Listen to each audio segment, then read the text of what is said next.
let you hear a lot of my favorite Christmas carols. And I'm going to talk about the Christmases past that brought me so much pleasure as a child and as an adult. So it is really, I'm giving you my Christmas. But the funny thing is, my Christmas is yours too. It wouldn't quite feel like the holiday season without one of Montreal's most cherished radio traditions. For decades, a Paul Reid Christmas, the warm, nostalgic Christmas special created by CJAD Hall of Famer Paul Reid, has been replayed on our airwaves each December for decades and decades, becoming one of the station's most requested and beloved broadcasts of all time. This year, as CJAD celebrates its 80th anniversary, we're honored to continue the tradition and reflect on what it means to Montrealers. To help us celebrate his legacy, we're joined by Mike Reid, son of Paul Reid, and keeper of this cherished tradition. Mike, good morning, and thanks for taking the time today. Merry Christmas, Jay, and Merry Christmas, Montreal. And Merry Christmas to you and yours as well. I'll tell you, Mike, every single year, now, a lot of people don't know this, but I do the Christmas programming for CJAD every single year. And it doesn't happen days before December or weeks. Sometimes it happens in months that I'm inundated with emails asking me when the Paul Reid Christmas is going to air this year. It's become a holiday tradition for Montreal families, and it's very close to people's hearts.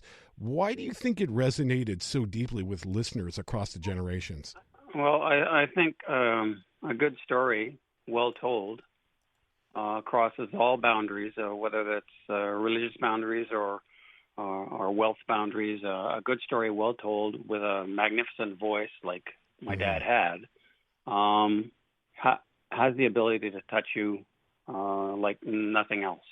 And it's not just a Montreal thing; it's across Canada. Yes, it is. Yes, it's played in many markets across Canada. There's a Christian network in Northern Ontario that services 14 cities in Northern Ontario. Wow. That have declared December 1st Paul Reid Christmas Day in Canada. And we just celebrated our 10th anniversary of that.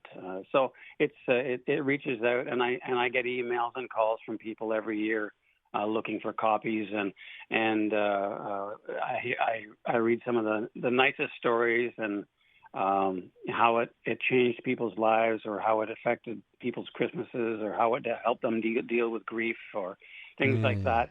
It's just a wonderful traditional show. Yeah. And you name me one other radio announcer who's still on the air 40 years after his death. Yeah, and that's another thing. And I'll tell you, it's funny because sometimes when, I do a lot of voice work and I do voiceover for commercials and video games, and sometimes I'm doing trailers and things like that. And often I'll quote your father while I'm doing it, especially if I need to go deeper with my voice. Yeah. And I swear to you, some of the practice stuff, people in the booth when I'm going into studio are going, what is he doing right now? And I'm like, none but the littlest angel. And I'm trying to do my best impression of your dad. You're channeling my father. Yeah, that's it. It's true. Back in the 60s and 70s when we first arrived in Montreal, Dad did voiceover work. He earned quite a good living doing voiceover work for NFB and documentaries and commercials. He actually did one on-camera Royal Bank commercial. Didn't run for long because it was pretty awful. Right. Because he was really nervous on camera. But the voice was money. People wanted him to anchor their products or their message all of the time. And he was everywhere, especially like around Expo. Right. Yes. And I heard, I was checking through some of the archives recently, and I was listening to some of his Expo stuff, this kind of a journey through sound, as he called it. That's right. And there was a fantastic. record that they sold at the souvenir stands in Expo 67, and that was, a tour of Expo 67. It's remarkable, the depth of the work. But the Christmas show is the touchstone. Yeah. And there's kind of a mystery that kind of surrounds it a little bit. Your father was, as you say, he was already established, on CJAD as a host and, of course, doing his other projects.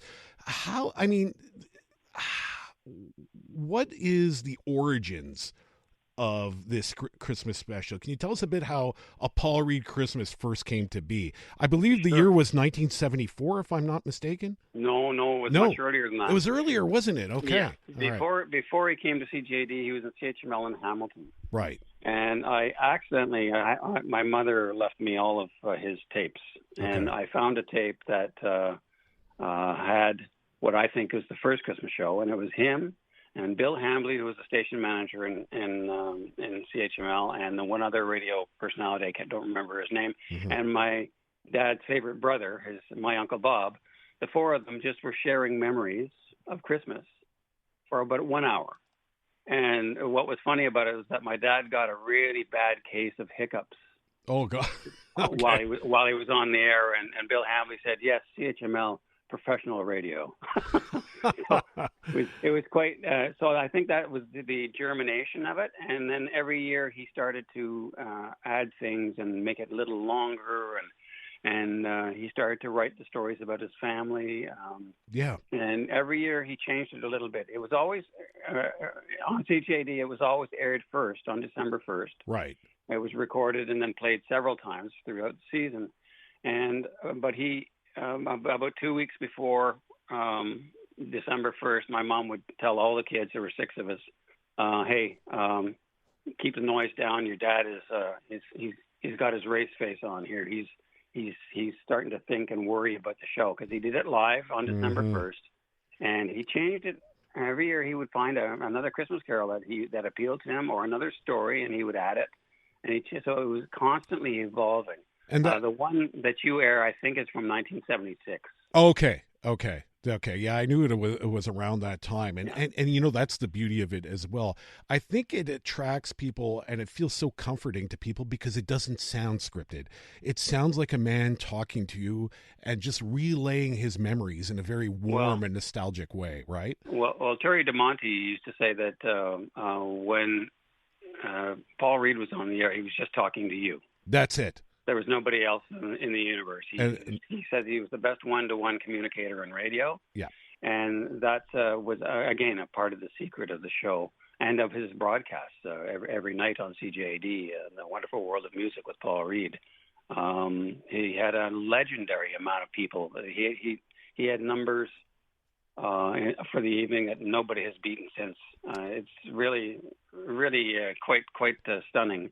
Of course, different time in radio. Yep. But really quite stunning what he did. A different time in radio, yet he is part of maintaining that even over half a century later, and I'm sure he would be proud. That shows you how good he was, and how far-reaching and how important these stories are to people. Paul Reid Christmas will air tomorrow morning at 8 a.m. right here on CJAD 800. Throw it on while you're opening your presents and having your breakfast with your family. Good idea. Yeah. Hey, Mike, thank you so much for joining us. Wishing you and yours a Merry Christmas and all the best in the new year. Thanks for having me, and Merry Christmas to everybody out there. Thank you. That was Mike Reid, son of former CJAD Hall of Famer Paul Reid.